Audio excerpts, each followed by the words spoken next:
guys, welcome to Telling the Told and Untold. My name is Tshego.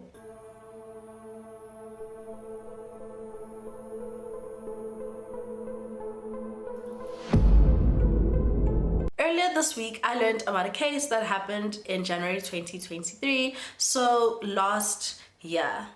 23-year-old preschool teacher Amber Hughes found out that her boyfriend had been speaking to other women on WhatsApp. He didn't know that she had cloned his phone.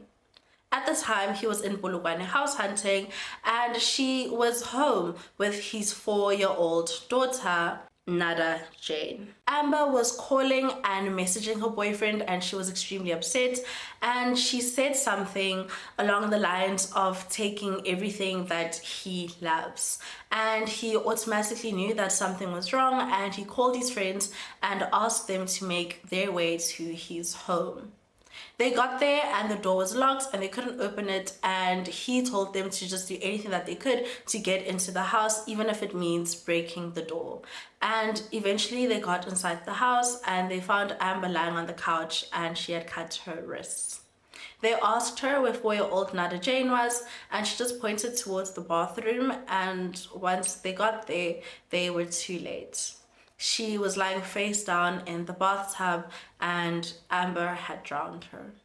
Unfortunately, this isn't a once-off case, and it reminded me about something I'd read that happened almost 20 years ago. Before we go straight into today's case, it goes without saying that this case does involve a child. So if that's not something you think you're interested in watching, then this video probably isn't for you. So maybe you can watch some of my other videos or just wait for my next upload. Dina Rodrigues was raised in a Catholic family of Portuguese descent on the right side of the track in the suburbs of Cape Town.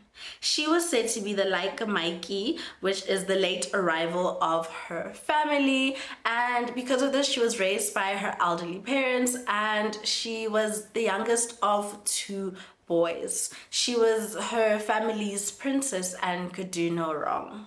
She attended Wynberg High School in the affluent suburbs of Cape Town, and the school noted her as someone who was full of integrity, who had a sense of purpose, responsibility, and loyalty, and just giving her best in everything she did. An old school friend remembered Dina being involved in a lot of charity events, being passionate about history, and steering clear of trouble that boys could bring in her life.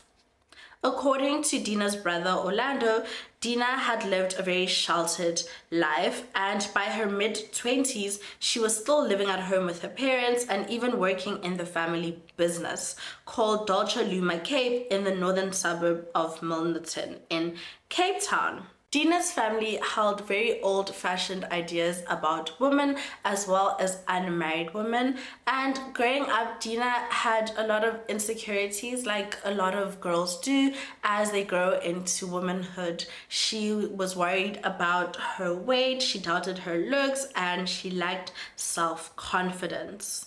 In 1998, she matriculated from high school and just continued living her life. And then the following year, there was one evening when she was going out to a club with some of her friends like she usually did, and they went to a nightclub called Fat Boys in Sea Point. It was at this nightclub that Dina met Kevin Richards, and as soon as Kevin saw Dina, he went up to her and the two of them started talking. They were having a good night together, and by the end of the night, Kevin had slipped into Dina's hands an old slip with his number on it. Dina did eventually call him a couple of days later, and the two of them started speaking, and it turned into something more, and soon they got into a relationship. A lot of Kevin's and Dina's friends would go on to say that they really thought the two of them would get married and have children and just settle down, and it seemed like they were really meant to be. But they had been dating for about 5 years at this point, and this is when Kevin decided to call it quits. He says that nothing was wrong with Dina or their relationship, but it's just that they had been dating since they were both 19, and they were both kids when they got into the relationship, and they had grown together, and he just didn't think that the relationship had to carry on, so he thought it would be best if they ended the relationship there.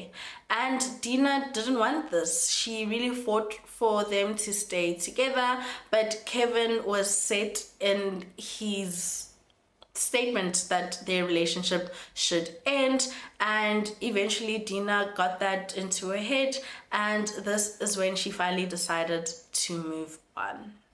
It's when Dina finally decided to let go of Kevin and move on that she met Neil Wilson. Neil was a primary school teacher who, at 23 years old, still lived with his family.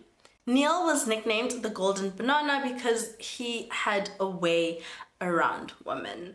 To put it lightly, he loved women and women loved him, and he was always passionate and intense about women, so much so that he would be in a relationship with one woman and would feel so passionately about this one person, but in the same breath he could have met someone else maybe like the night before and also had the same intense feeling and talk to them, but still love this one, but like be really interested in this other person.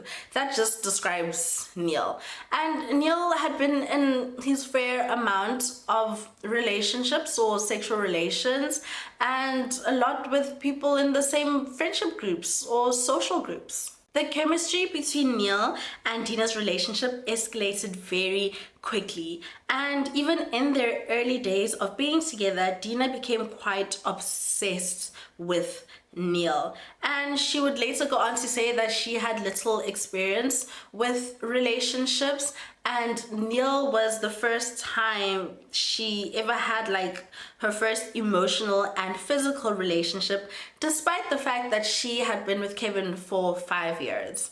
So it seemed like Neil showed her everything that there is to know about a relationship, and she experienced things that she didn't even experience with her relationship that lasted 5 years.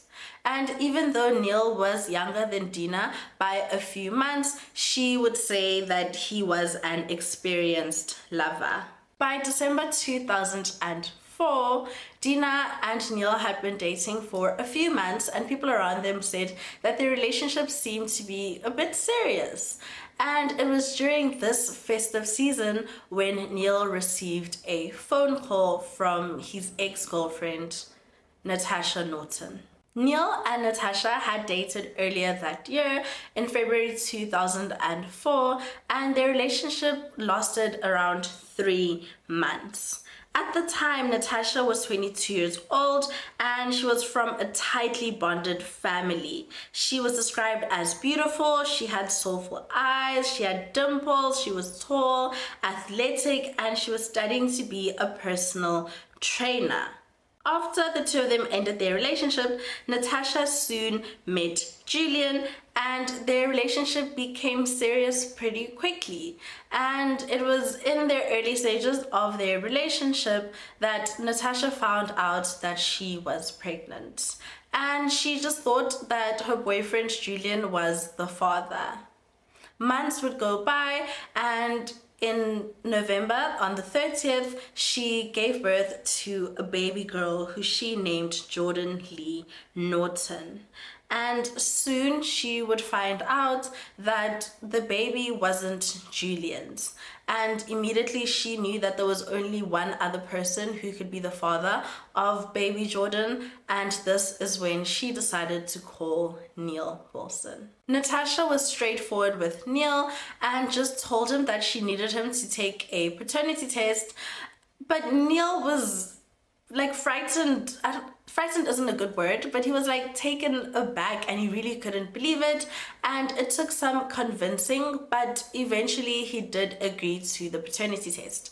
But he had some ground rules for this paternity test, and the main one was just that it couldn't take place during the week because he wouldn't be able to take off from work, and even if he did, people would ask him questions and he didn't want to answer that, so he would take the paternity test, but he could only take it on weekends. The DNA test was set for some time in January 2005, and during all of this, Dina was still unaware that Natasha had called Neil about him possibly being the father of baby Jordan. Dina knew Natasha because they all moved in the same social circles, and she knew that Natasha was Neil's ex, and she felt some type of way about her, some insecurity, but she knew that Neil had a long list of ex-partners, so it wasn't really something that she wanted to focus on or feed into. By the following year, they still hadn't done the DNA test, and this is when Neil and Tina decided to go to Durban for a romantic getaway for just a couple of days. After this, they returned back to Cape Town, and once they got to Cape Town, Dina asked if Neil could drop her off at her friend's home because her parents didn't know that she had even left Cape Town to go to Durban with a boy, and her parents had these old-fashioned ideas about women and physical relationships with men, so she just didn't want her parents asking questions or knowing, so Neil just really didn't mind, so he dropped her off at her friend's house, who we're just going to call A. So once Dina got to A's house, A told her that she had some gossip. Also, just a side note, A was also one of Neil's many ex-partners, ex-relations, but her and Dina were friends. So A told Dina that she had some gossip, and I think we can only assume that Dina was interested to hear what A had to say, and A told her that Neil might be the father of Natasha's baby. At this point, Neil still had to take a paternity test, and a number of pathology labs were contacted until they found one that agreed to carry out the test on a Saturday. When the day finally arrived, Neil not only faced the prospect of confirming that he was the father, but he also got to meet baby Jordan for the first time. It was a brief moment in the waiting room, and Neil slipped his index finger into baby Jordan's little fist while she rested on her grandmother's shoulder, and then the DNA test was carried out. Natasha had no intentions of trying to reunite with Neil, but she did want him to have some sort of relationship with his daughter and just wanted them to kind of form a bond. After a short but excruciating wait, the results of the paternity test arrived. It was February by then, a year since Neil and Natasha had first started dating, and the test was positive. It confirmed that Neil Wilson was baby Jordan's biological father.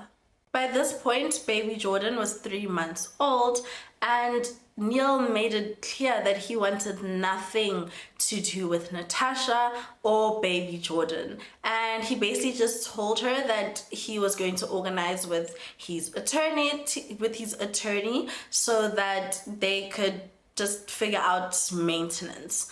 But according to Natasha's family, the amount offered for maintenance was ridiculous and wouldn't even be able to buy Jordan's milk formula. And for Dina, the amount of money wasn't the issue. By this point, she knew that Neil was baby Jordan's biological father, and for Dina, the amount of money wasn't the issue. The issue was that Neil had conceived a baby with someone else. And Dina was upset. She was angry. She had an emotional turmoil.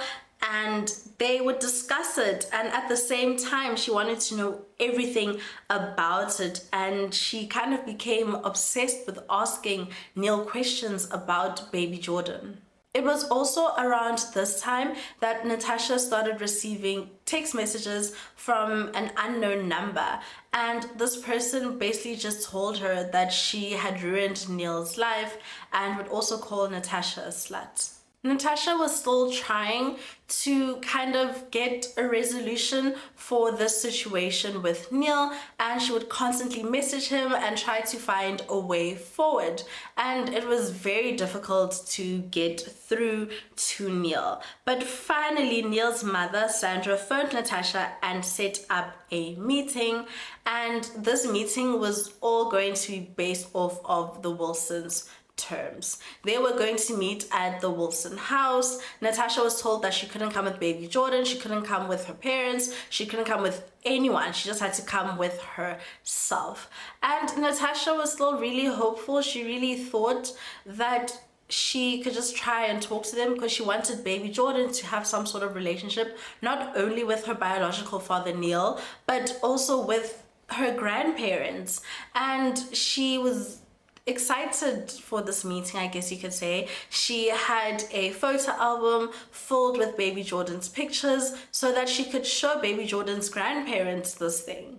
But it turned out that they had already made up their minds, and whatever Natasha had to say, they weren't going to hear it.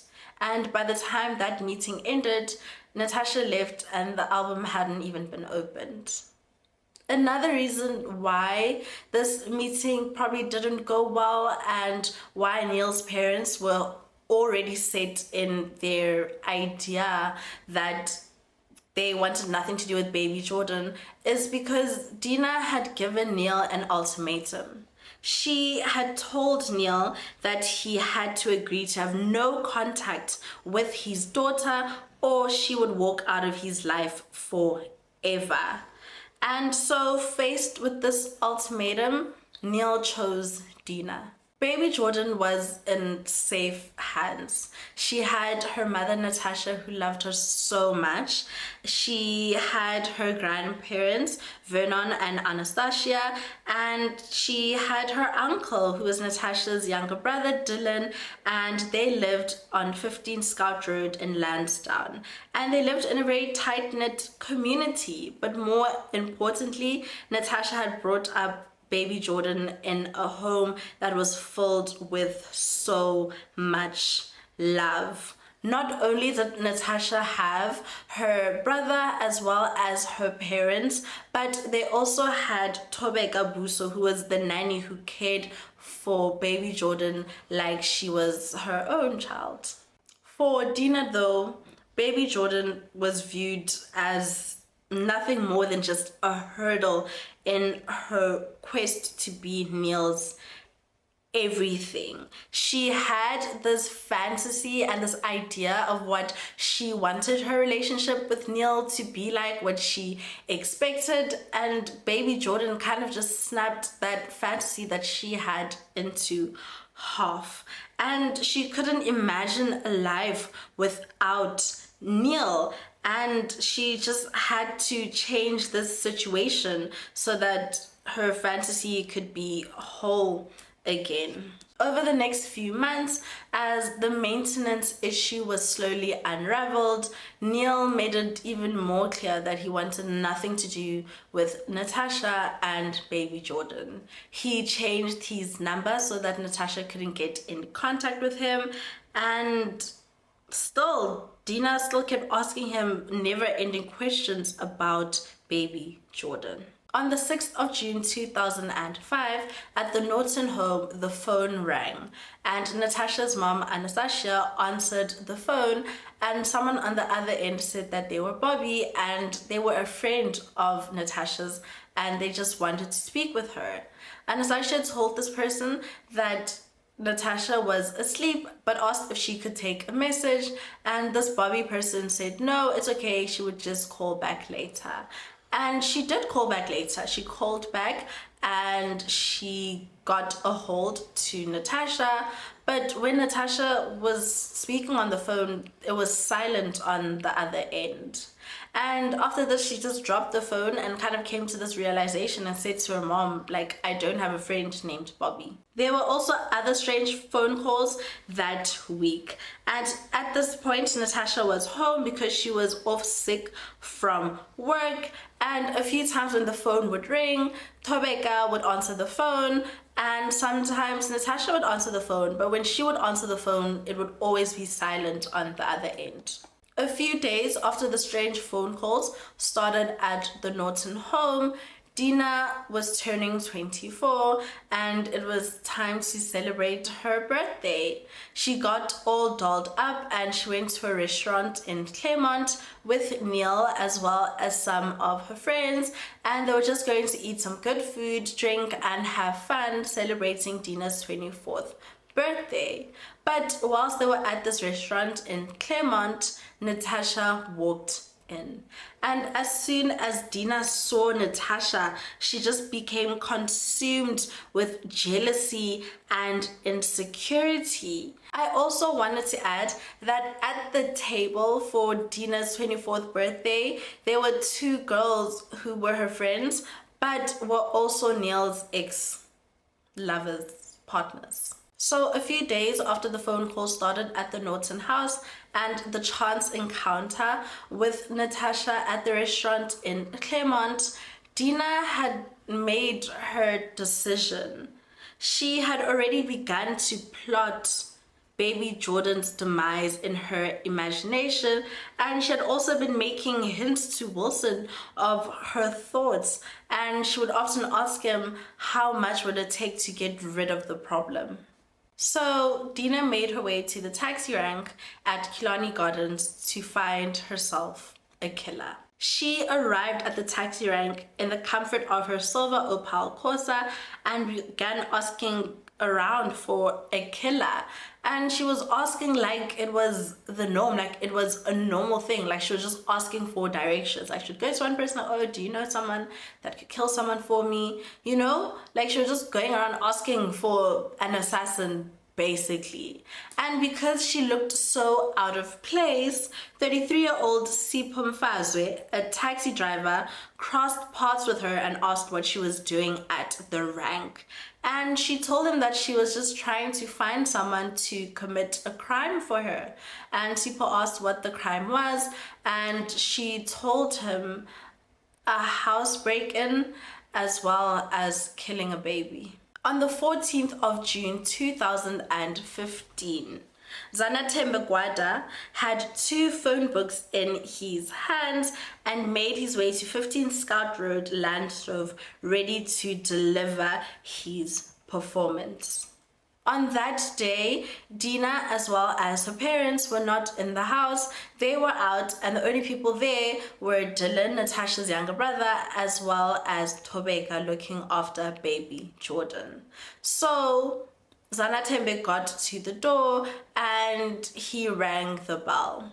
Thobeka got up and she went to the door and she asked what the person wanted, and he said that he was there to deliver the new edition phone directories. And she then went to Dylan and asked him about it, and he told her that they already had and he should just tell the delivery man to leave. So that's what Thobeka did, and Zanathembe left the Norton home and Dina's plan had failed. Now that the plan had failed, Zanathembe then had to tell Sipho, who then told Dina.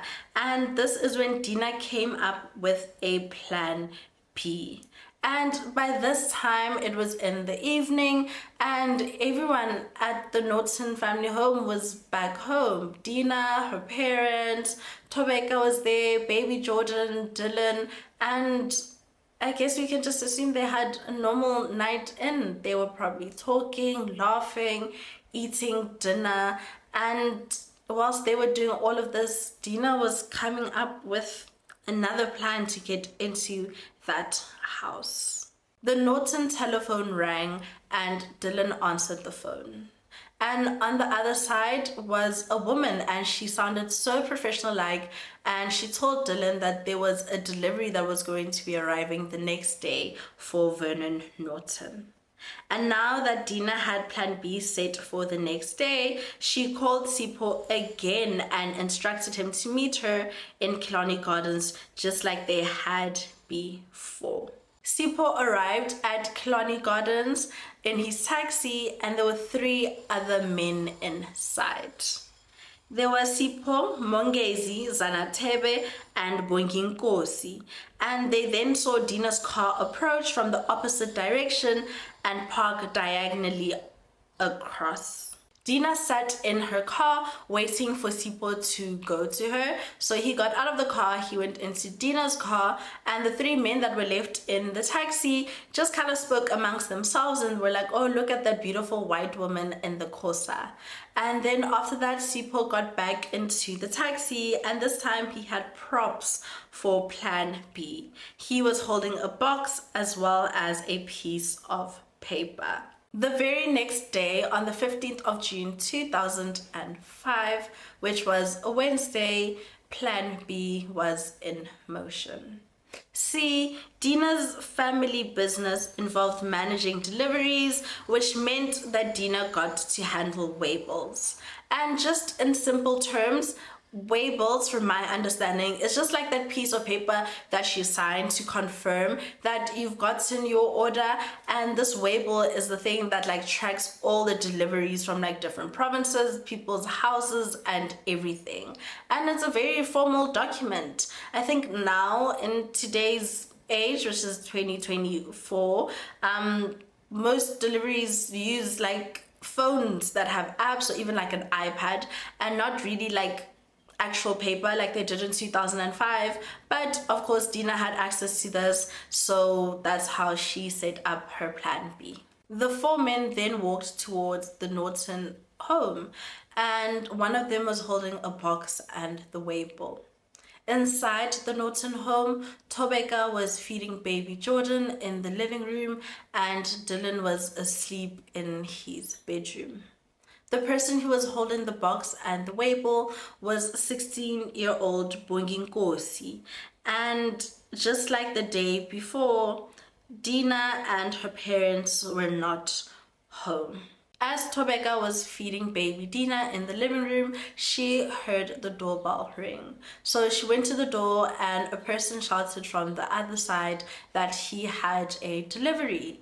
So Thobeka went to Dylan's room and she told him about this, and him thinking about the phone call from the night before, really just didn't think much of it, and just told her to get the delivery and just sign for it. So she got to the door and she opened it and she took the delivery, and when this person, 16-year-old Bonginkosi, told her to sign the waybill, she just didn't think it was right for her to do it, so she went back to Dylan's room and told Dylan to come sign it, or sign for it rather. So Dylan got up and he went to the door so that he could sign for it.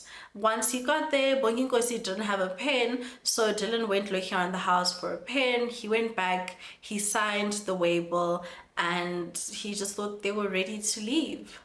All of a sudden, there were 3 other men inside of the house, and they immediately forced Dylan into the main bedroom. Thobeka didn't know what was going on. She didn't hear anything, and she was still feeding baby Jordan. And then all of a sudden, 2 men walked into the living room, and one picked up baby Jordan and the other one just pushed her into the main bedroom. They tied up Dylan and they also tied her up. One of the men was holding a knife with the blade as long as a ruler. And now that they had tied up Dylan and Thobeka in the main bedroom, they asked them if there was a safe, and they told them they didn't know anything about the safe. But eventually they found a safe in one of the cupboards, and after this they took Thobeka and Dylan into the ensuite bathroom and told them not to move. The 2 were terrified, so they stayed put. All they could hear were muffled sounds, but they didn't know what was happening. Bonginkosi had been tasked with killing baby Jordan, and he was told that he had to strangle her. Sipho, the leader of the group, then told Bonginkosi to go into another room with baby Jordan so that he could kill her.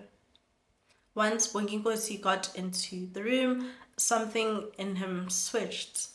Baby Jordan started crying, so he picked her up and was just holding her and rocking her back and forth, and he just couldn't help but think about his little brother, and he couldn't do it. He couldn't kill baby Jordan. And as he was holding baby Jordan while she was crying, Mongezi walked into the bedroom and asked Bonginkosi what was taking so long and why he hadn't killed baby Jordan, and he just looked at him and said, "You do it." And then Mongezi said that he would and told Bonginkosi to get out of the room. And before Bonginkosi left, he saw a phone on the bed and took it. Now that Mongezi was alone in the room with baby Jordan, he took his knife and raised it above baby Jordan's tiny frame and plunged it into her flesh. He drove the knife with so much force that baby Jordan's body sustained incisions on her spinal column. He had stabbed her 3 times. Baby Jordan only weighed 8 kilograms and her body only held about 640 milliliters of blood. So she must have died within just a few minutes of being attacked. Dylan and Thobeka had no idea what was happening, but eventually the house fell silent and they managed to untie themselves. And Dylan's first instinct was to run out of the house and try to find those 3 men, and Thobeka just stayed in the house and she was just traumatized and really just didn't know what to do. Dylan then got back to the house and he wanted to go look for his phone, so he went into his bedroom and under a pillow he found baby Jordan's body. Immediately he started screaming and didn't know what to do, and he picked up baby Jordan and he told Thobeka to go to one of their neighbors because one of their neighbors was a doctor, and then he just pressed the alarm so that they could come to the house. Thobeka took baby Jordan to the neighbor who was a doctor, and there were blood gushes from baby Jordan's neck and blood coming from her mouth, and one of her eyes was swollen, almost as though there had been a heavy blow. Thobeka, panicking, cradled baby Jordan in her arms and ran to the next door neighbor. The armed response team arrived shortly afterwards and took the 2 women as well as baby Jordan to the neighbor's doctor's rooms. Once they got there, the doctor wasn't there, but the receptionist was, and she started doing CPR on baby Jordan, but it was too late. She had already died in the house. Dylan was given sugar water to try and help him calm down, and it was around this time that his dad Vernon had received a phone call from one of the businessmen in the area, and the businessman had just told him to call his son Dylan, and Vernon did exactly this. And then Dylan told him what had happened, and Vernon made his way to the doctor's rooms. And once he got there, he just had to try and get his family there too, but he didn't want to scare them or just say anything over the phone, and he didn't want to be the one to tell Natasha. So he called his wife, and he also didn't tell her what was happening, but told his wife to go pick up Natasha from work. She was at the Virgin Active in Constantia, and told her to pick Natasha up and told them that they just had to come to the doctor's room immediately. Once they got to the doctor's rooms, they were told that baby Jordan had been murdered, and they were able to see her for the last time. On the same day that baby Jordan was murdered, Dina sent Natasha a message, and she said, "Sorry to hear about your baby. You and your family are in my prayers." Dina also phoned Natasha that same day after sending the message and extended her condolences over the phone. In the same phone call, her possessiveness over Neil was so evident. Natasha asked if she could have Neil's new phone numbers so that she could call him to let him know about what had happened to baby Jordan, his daughter. And Dina just said he already knows, like, no, you can't get his number. And Natasha was like, okay, I understand that he's already heard about it, but I'd like to be the one to tell him. But Dina just kind of refused. And because so much was already happening that same day, Natasha really didn't have time to think about how Dina already knew the news about baby Jordan. On the same day that Dina sent her condolences message to Natasha, she got into her silver Corsa with a white envelope full of cash to pay the men that she had hired to murder baby Jordan. The men had fled the scene of the murder and gone to Sipho Mfazwe's house. And like the others, he lived in a shack settlement known as Lusaka in the Crossroads near Cape Town International Airport. There, they left the items that they had stolen before setting off once more to Killarney Gardens to meet with Dina, who was waiting for them. Dina handed the envelope to Sipho and told him that he would get the rest of the money later, and in the envelope there was 5,000 rand. And the men split the money. They each got 1,100 rand, and they all spent it on different things. One of them spent all of their money on clothes, and the other men spent it on petrol as well as alcohol. It also turned out that they had taken more than just a few things in the safe. They had taken a golden pen, they had taken a pencil set, a firearm, a man's watch, but they had also taken baby Jordan's birth certificate. They also took her nappy bag, and in her nappy bag were her nappies, there was bum cream, there was milk supply, and a changing mat. After Dina had dropped off the money, she then asked Neil to call her as soon as he could, and immediately he called her, and Dina just told him that his baby was dead and that she had paid 10,000 rand to make the problem go away. As soon as he heard this, Neil's body just went cold, and he couldn't help but think about a few months back when Tina had sent him a message asking him how much would it take to make it all go away. But even though Dina had said this to Neil, he didn't do anything. Later that day, Dina called to tell him that police had come to her office and they were questioning her, but they also wanted to question Neil. So they then set off to speak to Captain Bailey, the investigating officer, at her office in Cape Town. But on their way to her offices, they were stuck in traffic, and then their appointment was rescheduled for the next day. Neil let Dina sleep at his parents' house that night, and during that evening, Dina convinced him to delete about 22 text messages that were incriminating. The next day, they made it to Captain Bailey's offices, and Dina was the first person to go inside. She was asked a couple of questions. The next person was Neil. Then he came out, and then Neil's parents went inside, and now it was just Neil and Dina sitting next to each other. I forgot to mention that when Neil was inside and like talking to Captain Bailey, he did not say anything about what Dina had told him about how she had paid 10,000 rand to get rid of the problem and how she had made him delete at least 22 incriminating messages.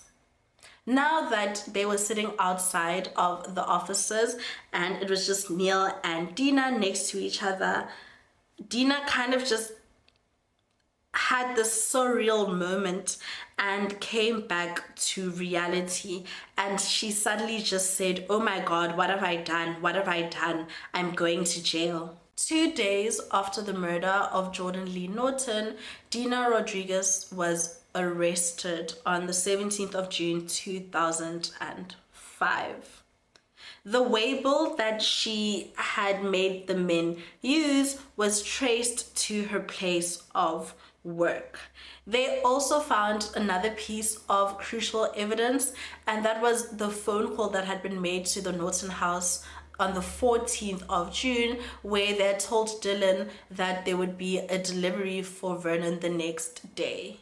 This number was traced back to Dina's workplace. They also compared the handwriting that they found on the package to Dina's, and it was said to be the same.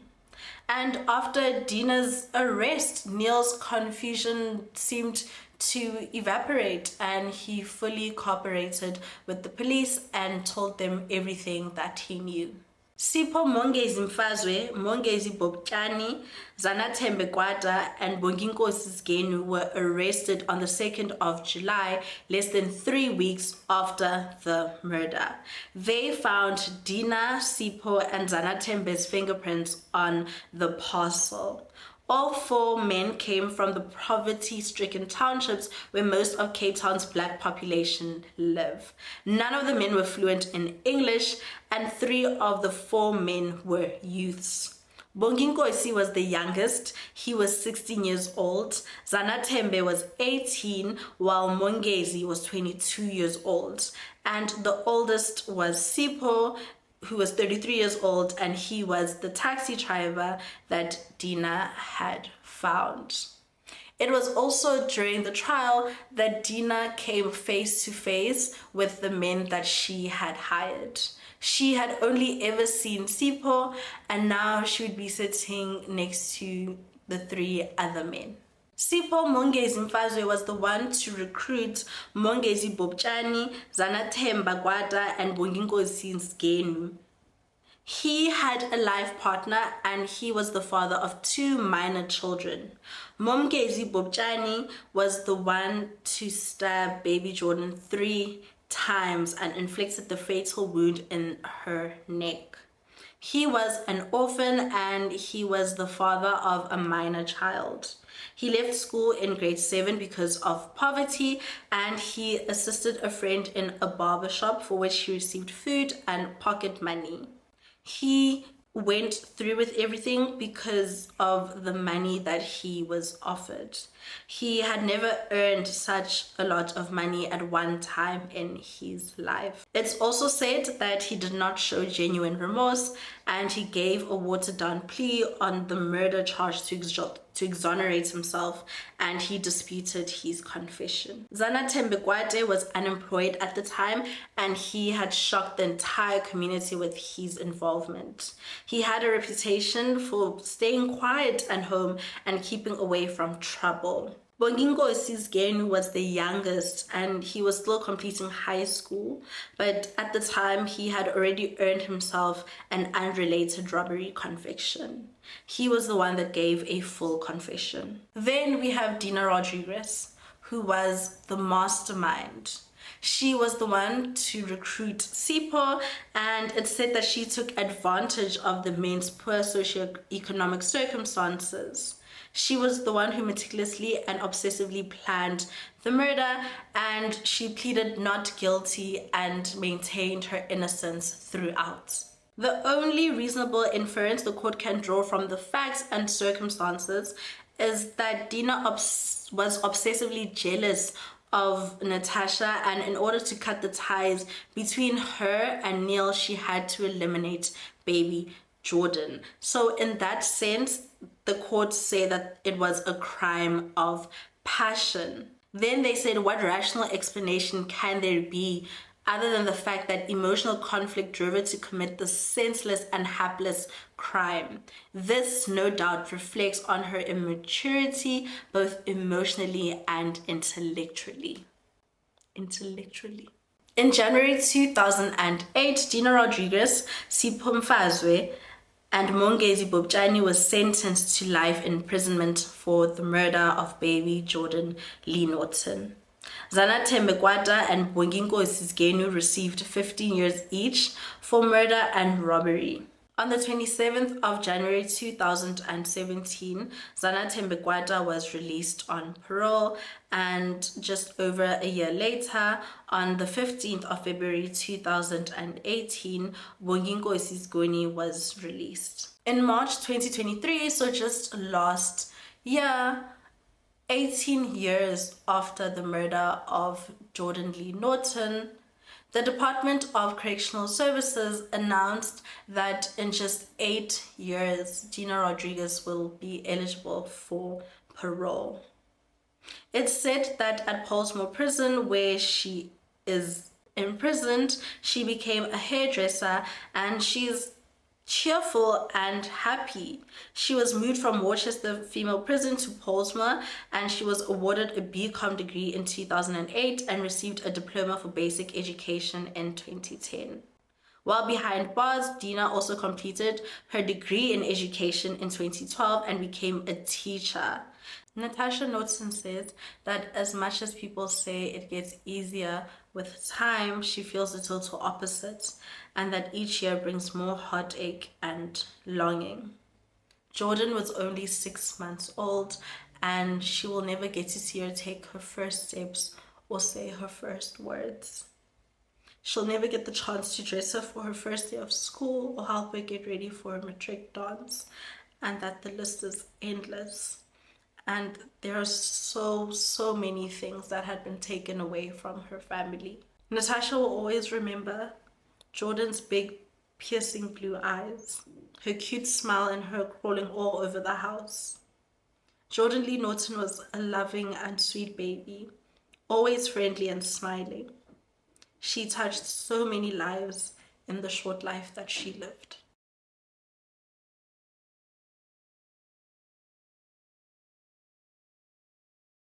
And that's it for today's case. Thank you guys so much for watching. Please don't forget to like, comment, and subscribe. It helps out my channel a lot, and I'll see you guys next time. Bye.